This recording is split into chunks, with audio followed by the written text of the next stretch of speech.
Hi, my name's Joy. At my sister's wedding, the one I helped pay for, they had me watching strangers' dogs in the lobby. No seat at the table, no thank you, not even my name in the program. Then I found out they used my signature to take credit for the entire catering contract. I didn't yell, I didn't cry, I just canceled everything. But here's what no one asked.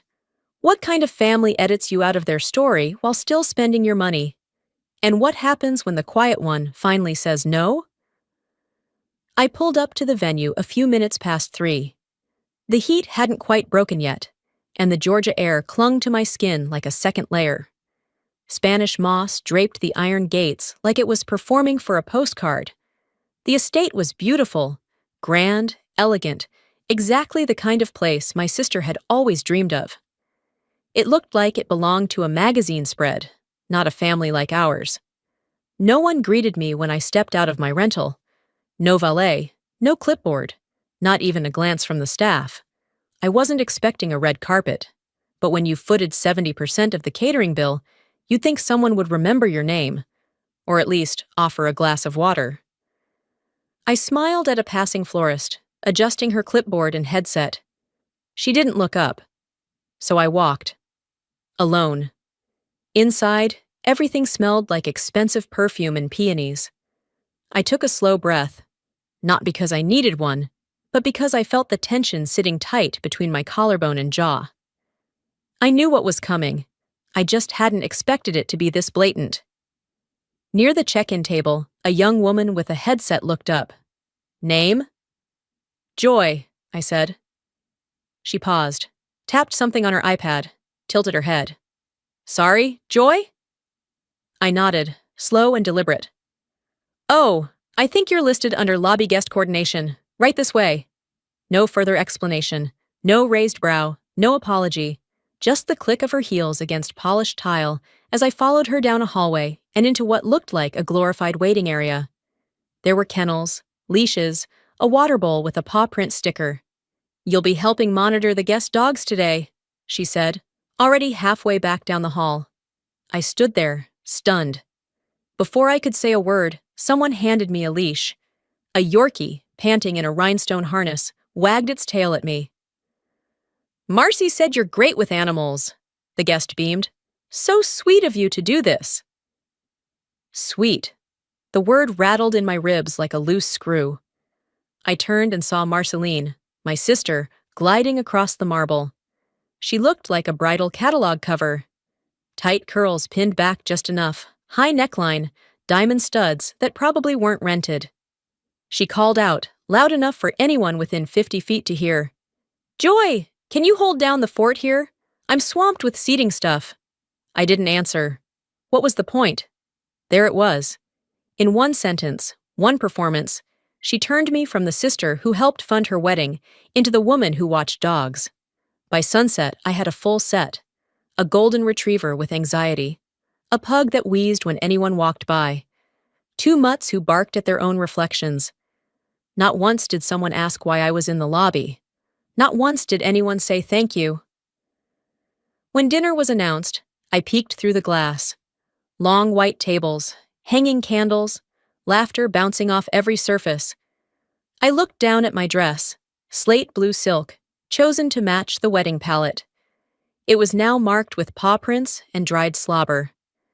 I smoothed it out anyway, like that would change anything. Through the glass, I saw them raising glasses, forks, eyebrows. I saw Marcy next to her new in-laws. I saw our mother dabbing her eyes. I paid for the wine.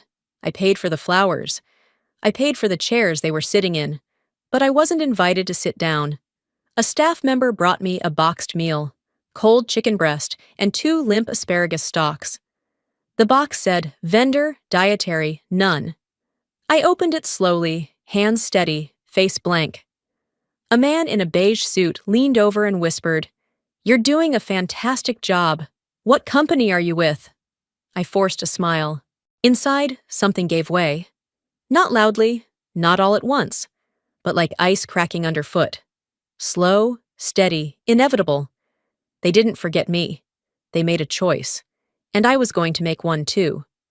Instead, I stayed seated, and watched the chaos unfold without lifting a finger. A server scrambled to pick up silverware that had clattered across the tile. A glass rolled gently until it tapped against the leg of my chair. Somewhere behind me, someone muttered, "This place was supposed to be 5 stars?" And laughter followed, like a nervous aftershock. I didn't stand. I didn't speak. The voice that had sliced me clean out of the family's narrative now called my name like I was part of the staff. And yet, not once, had that voice uttered mine into a microphone, under twinkling lights, in front of the crowd that clapped at every name but mine. I remember sitting straighter, not to be seen, but to be steady. They didn't get to watch me flinch. The MC's voice still rang in my ears. A special thanks to the amazing people who made today happen. To my beautiful bridesmaids, the event team, our brilliant photographer, and of course, Marceline's best friend / planner / savior, Elise. Each name earned applause. Each smile felt rehearsed. And I sat there, the woman who'd wired over $17,000 2 months prior so that every chair, plate, and candlelit centerpiece could exist. When the thank yous ended, so did something inside me. They didn't skip me by accident. They skipped me because it was easier that way. I wasn't decoration. I wasn't a checkbook in heels. But to them, I wasn't worth the syllables. Later, someone from the catering staff handed me a second box. This one marked "Staff, no allergies." She looked confused, even embarrassed, and said, "Sorry, the kitchen had extras. They assumed you were with the crew. Want it?" I didn't correct her. I just nodded and took it. There was no place to sit near the ballroom that didn't feel like I was trespassing. So I walked to the far side of the venue, past the floral arch and fake smile photo shoots, until I found a stone bench half hidden behind a row of hedges. I peeled open the box. Dry bread, iceberg lettuce drowning in dressing, and a chicken breast that tasted like obligation. As I picked at it, I could hear the band starting up inside. Laughter carried on the breeze. I chewed slower, thought harder. The most expensive thing I ever bought was a place at the table. And they still told the story like I never showed up. A man, I couldn't have placed him, wandered near with a glass of wine and looked genuinely pleased to see me. "You're doing such a fantastic job," he said. "Are you with logistics or floral?" I held his gaze. "Something like that," he smiled warmly. "People like you keep weddings together. It's all the little things, you know. Unsung heroes." Unsung. I nodded, polite. He meant no harm, but every syllable stung like lemon juice on a cracked lip. Not just invisible, replaceable, rewritten. I thought of the Google Doc I'd helped build for Marcy's seating chart, the spreadsheets I cleaned up for her RSVP tracker, the late-night call when she asked me to reformat her welcome speech because your tone is more professional.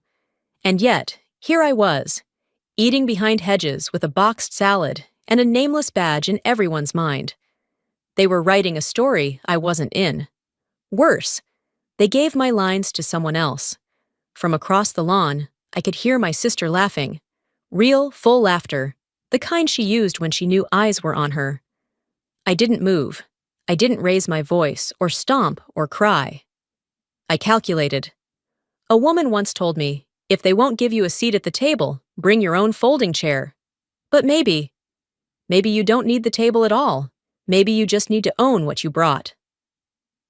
As the sky dimmed and the lanterns flickered on, I walked back toward the lobby. One of the dogs, a little scruffy terrier, licked my hand as I sat beside him again. It was oddly grounding. Uncomplicated affection. No angle, no script. A loud crash came from the dining area. Plates, probably. Someone shouted, "Get the coordinator!" Marcy's voice followed, sharp and ringing. "Joy, can you help?" I didn't answer. I stayed still. The terrier's head rested on my knee. I stroked his ears, slow and steady. I'd been erased in front of everyone. They thought I'd just fall in line again, like always. But I wasn't falling anymore. And mine, as of this moment, was no longer to stay silent. I stayed by the lobby for a little longer, long enough for the noise from the reception to fade into an indistinct hum, like traffic outside a closed window.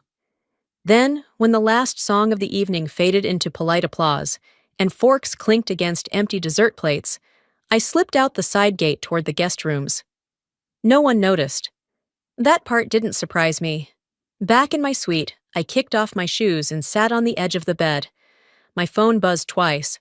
I didn't rush to look. I knew exactly what it would be. Sure enough, first a text from Mom. "Don't cause a scene today. We all have roles to play." Then another, from a cousin I hadn't spoken to in months. "Hey, are you coming back in? Cake's about to be cut." I deleted both. My fingers hovered for a second on the home screen, then tapped into a photo album I hadn't opened in weeks. There it was, a picture of the lilac dress. I'd had it made when Marcy asked me to be her maid of honor. Back then, she'd insisted it had to be custom, had to match the palette she called modern French garden with a hint of southern warmth. She'd sent me samples, Pinterest boards, even exact heel heights. The boutique had been small, hidden on a side street near my apartment in Austin. The seamstress, an older woman with a strong accent, had smiled at me as I stood on a block in front of mirrors. I remember thinking how elegant I looked, how for once I might belong in the middle of a room instead of the sidelines. 3 weeks later, I got the call. "Hey, quick thing. My college roommate's flying in from Barcelona at the last minute. Total surprise. She's basically family." I thought, maybe she could stand with me? You'd still be part of everything, of course, just not in the photo lineup. You understand, right? I had said, of course. But it wasn't true.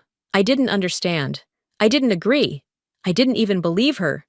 But I said yes, because that's what was expected. Saying yes had always been easier than being accused of making things harder. The dress stayed at the boutique. I never picked it up. She never asked. Weeks passed, and the rehearsal dinner came and went without my name on the invite. Apparently, only bridal party and partners. The bridesmaids posted a boomerang on Instagram, clinking glasses and wearing silk robes with Team Marcy embroidered across their backs. Not once was I tagged. A few days before the wedding, I'd helped set up Zoom for our elderly aunt, who couldn't travel. Marcy handed me her iPad to test the camera and mic.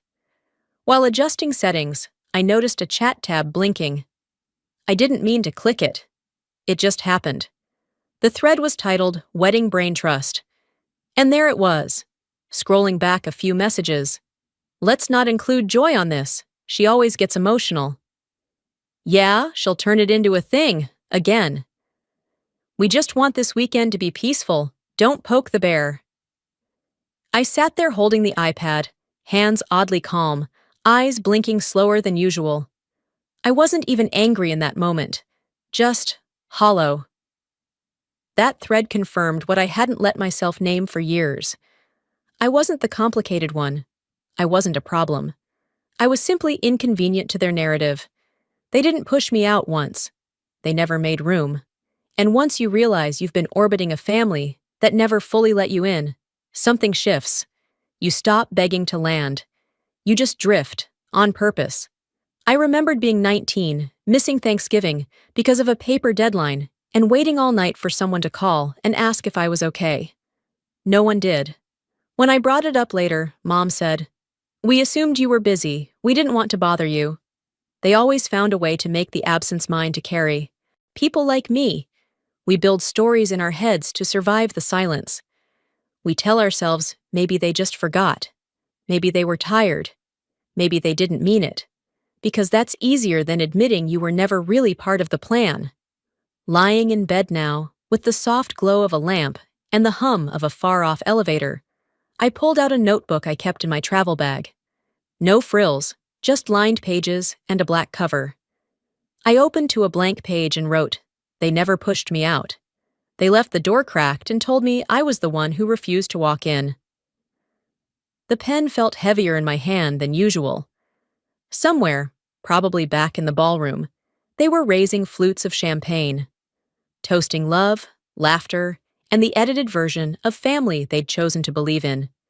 That version didn't include me, and for the first time, I wasn't trying to change that. And the best part? They wouldn't even realize what I'd done until it was too late. The next morning started earlier than I expected. I hadn't planned to be awake before the sun, but my body had decided sleep was optional. I sat on the edge of the bed again, this time not with a notebook in hand, but with my phone. I was rereading the contract, my contract for the catering service. Every line, every term, every dollar amount had come from me. My signature was right there, next to the wire confirmation for the first deposit. It was hard to describe what I felt. Not anger. At least not the loud, slamming door kind. It was quieter, more surgical. The kind that made you want to start a spreadsheet. The kind that came from betrayal, with a veneer of good intentions. I closed the file and opened my email. Not to send anything yet, just to be ready. Mid-morning, I headed back down toward the side lawn. Marceline was giving directions to the staff while pretending not to be giving directions. That's always been her style. Managing people like a hostess, smiling as she orders them around. A man in a crisp white shirt, clipboard in hand, approached me with a grin. "You're Joy, right? The sister?" he asked. I nodded. "I just wanted to say, it's been great working with your sister on this. She's a real professional, total command of detail. She really pulled this off." My mouth tightened. "Did she mention who paid for the food?" His eyes flickered. "Oh, well, the contract's under her name now. She sent us an updated authorization last month, full control passed to her team." He meant it casually. He didn't know what he was saying. But I did. She had erased me, paperwork and all. The girl who used to ask me to write her college essays had now put her name over mine. Literally. I managed a smile. "Thanks for letting me know." Walking away, I spotted two of the bridesmaids chatting by the mimosa bar. I hadn't seen them since the rehearsal I was never invited to. As I passed, I heard one of them say, "We'll just keep the brunch menu light. Elise already handled the guest count. Joy's not in the dock anyway." No whisper, no hesitation. Just spoken plainly, like I wasn't there. And I didn't even bother to respond. I'd heard enough. "We thought you knew, and it wasn't personal, over the years, to know they only say that when they get caught." Back in the main house, I sat in one of the hallway nooks where the Wi-Fi was strongest. My fingers moved without hesitation. I opened a text thread with Marceline. "You took credit for the catering I paid for. I'm giving you 24 hours to correct that in your speech tonight." I watched the screen. The typing dots showed up quickly. Her reply. "It's not about credit.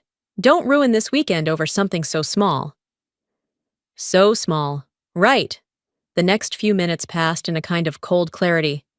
I didn't reply. I didn't need to. That text told me everything. She hadn't slipped. She hadn't forgotten. She made a choice. And now, so would I.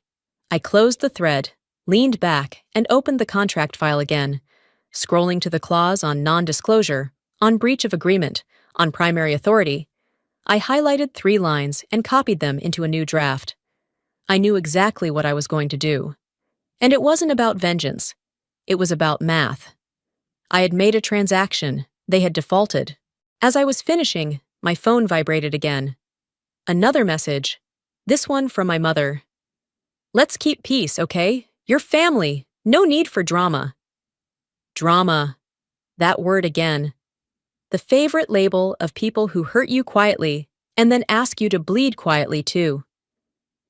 I stared at the screen for a long moment, then placed the phone face down on the side table. I opened my laptop. The email to the catering company was still in draft. All that remained was to attach the proof, sign, and send. If they wouldn't give me my name, then they'd lose the benefit of it. And this time, I wasn't going to stay quiet while they dined on my generosity. The ballroom was already buzzing by the time I arrived. String lights flickered overhead, casting a glow that made everyone look a little more polished than they really were. Waiters weaved between tables like chess pieces, balancing trays of hors d'oeuvres. Marceline stood in the center of it all, laughing a little too loud at something someone said. her champagne flute perfectly tilted in one hand. I was told I'd get to speak before the toasts. Just 1 minute, her exact words. A little thank you from you would mean a lot, she'd texted earlier that morning. But as I hovered near the small stage, I felt the shift in energy. The MC grinned wide, lifted his mic, and announced, "Let's raise our glasses to love, laughter, and a lifetime of memories. That concludes our speeches. Please enjoy your meal." Applause, music, forks hitting china. No mention of me. Again. I didn't flinch. I didn't even blink. I simply stepped back into the crowd, unseen as usual, and let them sip on the wine I paid for. 15 minutes later, I found a quiet spot outside the venue's side garden and dialed the catering office. I needed confirmation. Something in my gut already knew, but I wanted to hear it out loud. The assistant on the other end, a young guy with a professional tone and poor timing, said cheerfully, "Hi, Joy. Let me just pull up the account here. Oh, looks like there was a name transfer. A Marceline Garrow submitted an amended authorization. It shows she's the main point of contact now. That was updated 2 weeks ago." My chest didn't tighten. My breath didn't stutter. I just nodded to myself. "Can you check the authorization signature?" I asked. Yeah. Looks digital. Matches the original file. Signed, Joy Garrow." They'd used my e-signature. I ended the call politely. Then I sat on a low stone wall in the garden, right beneath a patch of fairy lights, and looked down at my hands. She didn't just want credit. She wanted ownership. She didn't just forget me. She removed me. That kind of erasure isn't accidental. It's curated. 10 minutes later, I found her behind the tent, taking selfies with 2 of her bridesmaids. I waited for them to step away before I approached.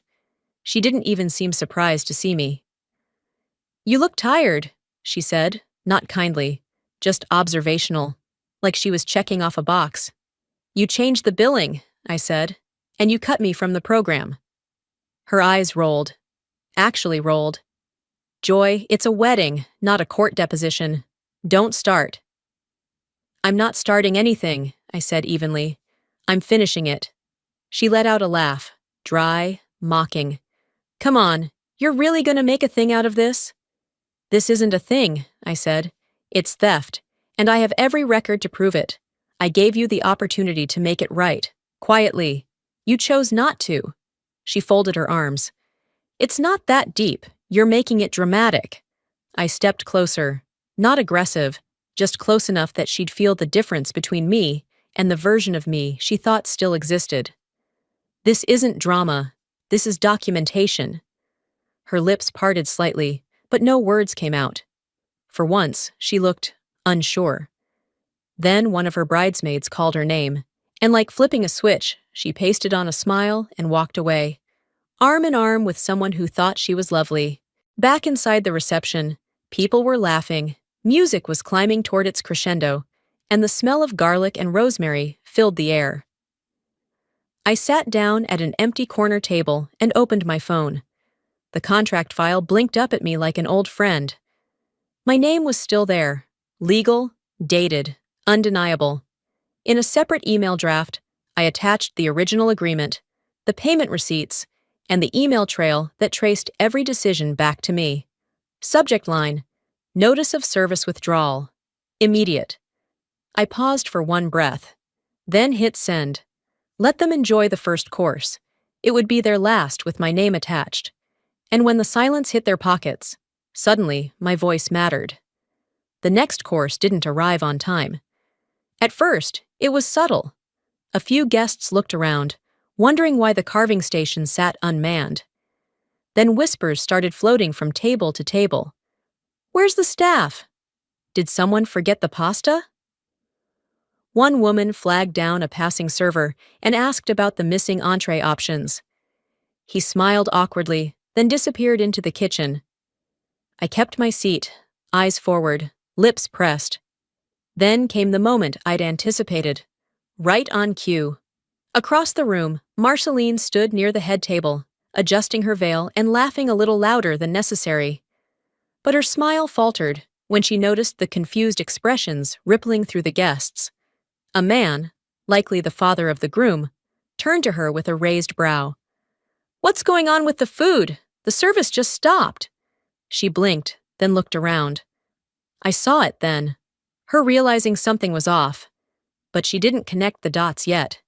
Instead, she responded with a tone that carried farther than she thought. "Joy had one thing to manage. Honestly, I should have handled it myself." Heads turned. My name hung in the air like humidity before a storm. The silence that followed didn't last long.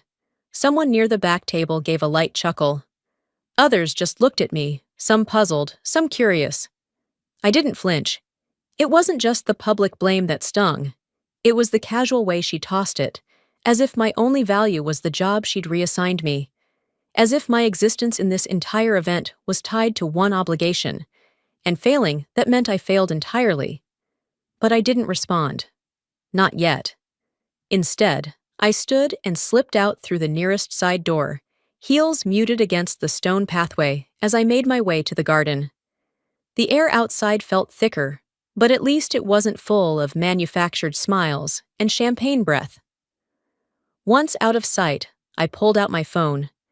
No trembling hands, no shallow breathing, just the steady rhythm of consequence. I opened my inbox, found the catering contact labeled Operations, and began to type. "Effective immediately, I am canceling service under the original agreement. Your team is not liable for any additional events beyond the reception dinner. Final payment will not be processed." Attached were the contracts, payment records, and digital signature logs. All of it, locked in place like well-positioned chess pieces. I pressed send. Back inside, the shift was instant. The kitchen door stayed closed. Staff members clustered near the prep hallway, whispering into headsets. Then chaos. A flustered coordinator approached Marceline with a tight-lipped expression. She whispered something, and Marceline's face changed. Not confused, furious. Her hand flew to her chest, as if physically wounded. "What do you mean they're leaving?" she hissed. "Who gave them that order?" The coordinator leaned in closer. I couldn't hear it from the garden, but I saw the words land. Marceline spun on her heel and stormed out the back, scanning the perimeter until she caught sight of me, seated beneath a small tree, sipping from a bottle of water I'd brought earlier. Her steps were sharp, but I didn't bother standing. She stopped a few feet from me, hands clenched. "You sent the cancellation?" I tilted my head slightly. "Did you think I wouldn't?" "That was childish, Joy." I smiled, slow and unbothered. "No, that was contractual." She opened her mouth, then closed it. Her eyes flicked to the Yorkie curled up beside me, the same one from earlier in the lobby. He stirred, then settled his chin on my knee. "Guests are asking questions," she snapped. "They'll get answers, just not from me." For the first time all weekend, I saw her falter. "You're going to ruin everything," she said, her voice lower now. I shook my head. "You did that when you thought stealing my name was easier than giving me credit." She didn't have a comeback, just silence. And I didn't fill it for her. She turned stiff and walked away, heels clacking against the flagstone path, each step more frantic than the last. I leaned back against the tree trunk, watching as lanterns flickered overhead. The chaos behind the walls of the reception wasn't mine anymore.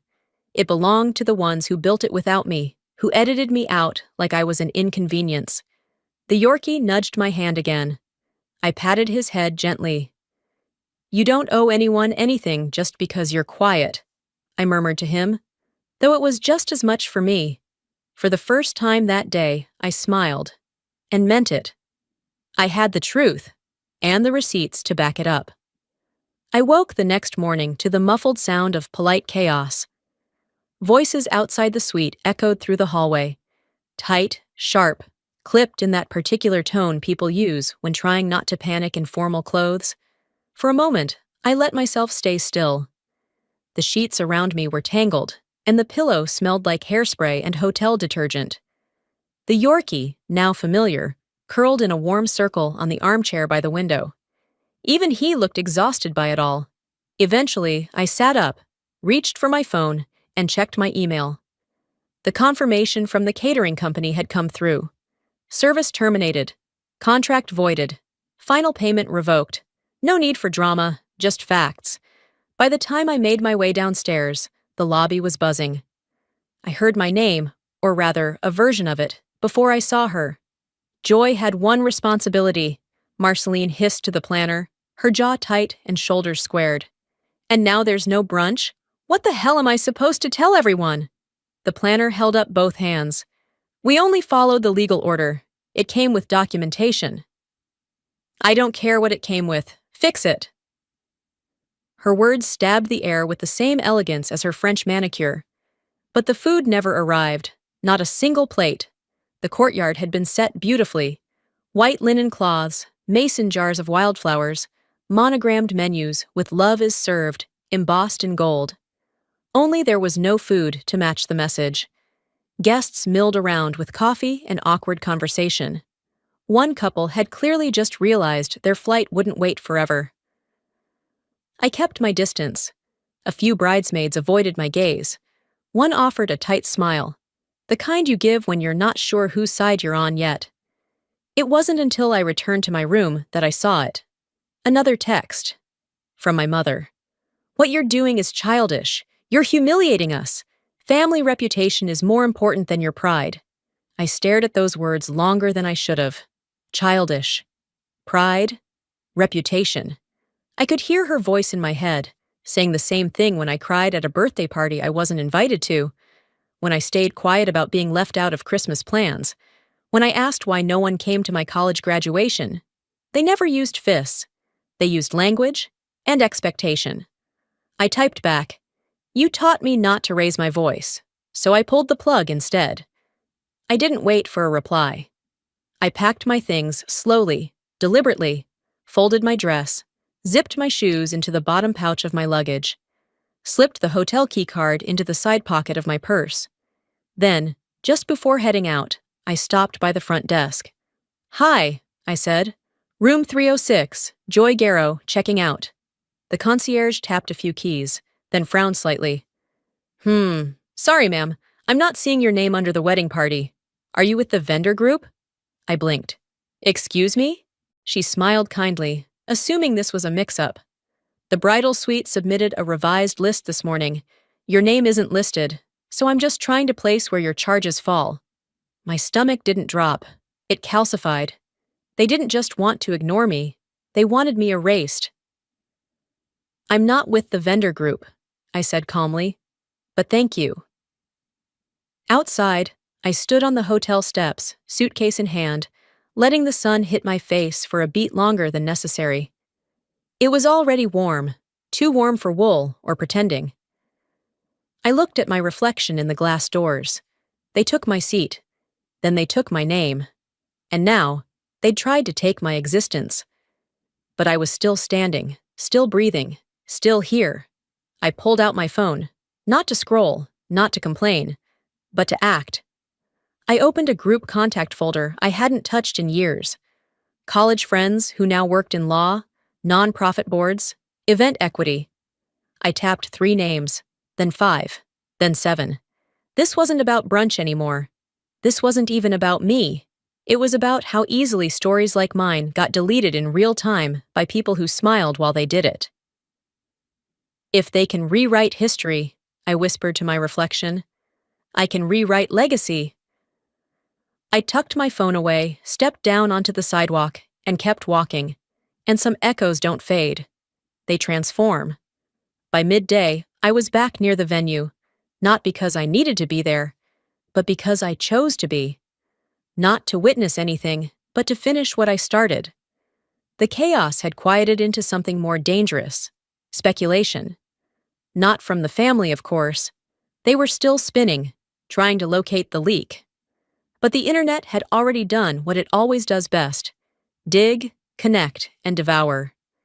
It started with a short clip. A wedding guest had taken a casual video of me in the lobby the day before, juggling 4 leashes and holding a boxed meal in my lap. The caption read, "Turns out the woman holding the dogs paid for the wedding. Family made her the pet sitter." 23 seconds. That's all it took. I watched the clip go from a handful of likes to over 10,000 in under 2 hours. The comments hit faster than I expected. Is this real? How do people do this to their own? Her face is what quiet betrayal looks like. I didn't share the video. I didn't comment. I didn't need to. When truth is quiet and recorded, it becomes undeniable. Around 2 p.m., I returned to the venue with one purpose: not to confront, not to rejoin, just to deliver. The wedding coordinator was standing near the loading bay, clipboard tucked tight against her chest. Her eyes widened when she saw me approach. "I won't stay," I told her. "But can you give this to Marceline?" I handed over the envelope. It wasn't thick, just enough to carry what mattered. Inside, a printed copy of the original catering contract, all receipts attached to my name, a formal service withdrawal notice, and a handwritten note that read, "Don't confuse silence with surrender." The coordinator nodded, unsure what to say. I turned and walked away before she could think of anything. By the time evening arrived, I was already halfway back to my hotel. I turned off notifications, silenced calls, but not before one text slipped through. From Elise, the planner. "You know they're scrambling, right? A reporter called about the video." I didn't reply. Back at the hotel, I watched it all unfold from a distance. The brunch was canceled. Guests left early. My mother texted the family group chat a photo of the couple cutting cake, with a caption that read, "Let's focus on the love, not the noise." But it was too late. The noise was louder than the violinists she hired for ambiance. And for once, I wasn't the one they muted. That night, as I prepared to leave Savannah, I took one last walk past the reception hall. The lights were dimmed, and the staff were folding chairs, clearing flower petals from the lawn. I moved quietly, not because I was hiding, but because I had nothing left to prove. As I turned the corner toward the main drive, I heard small footsteps behind me. It was Zoe, my cousin's daughter, barely 12, still in her ballet flats and floral dress. She looked up at me and held out a phone. "Is this you?" she asked. It was the video. Of course it was. I nodded. "I thought you were just helping," she said. I smiled softly. "I was." She stepped forward and hugged me. "You were brave." I hugged her back, breathing in the simplicity of her honesty. No filter, no agenda. Brave would have been walking away sooner, I told her. Not bitterly, but truthfully. She handed me a bracelet, beads spelling out joy in bright plastic letters. "I made this before the wedding," she said, "but no one told me where to find you." I took it like it was gold. "Thank you, Zoe. You found me just fine." As Zoe ran back toward her mom, I slipped the bracelet into my pocket. It clinked against my hotel keycard like it belonged there. I didn't turn around. I didn't look back at the venue one last time. That place had seen enough of me, or maybe never really saw me at all. 2 days later, I was back in Austin. The air was different, less staged, more honest. I walked into my apartment, dropped my luggage near the front door, and stood there in the quiet. No lingering perfume from strangers, no folding chairs, just hardwood floors, soft lighting, and the hum of my fridge. Mine. That morning, while folding laundry, my phone rang. Dad's name lit up the screen. I stared at it longer than I meant to. Part of me expected the silence to just swallow the moment whole, but I answered. "Hey," he said, his voice careful, like he wasn't sure if he'd dialed the right version of me. I waited. "Your mom asked me to call." I almost smiled at how predictable that line was. "We didn't handle things the way we should have," he continued. "We should have done more." I stayed quiet.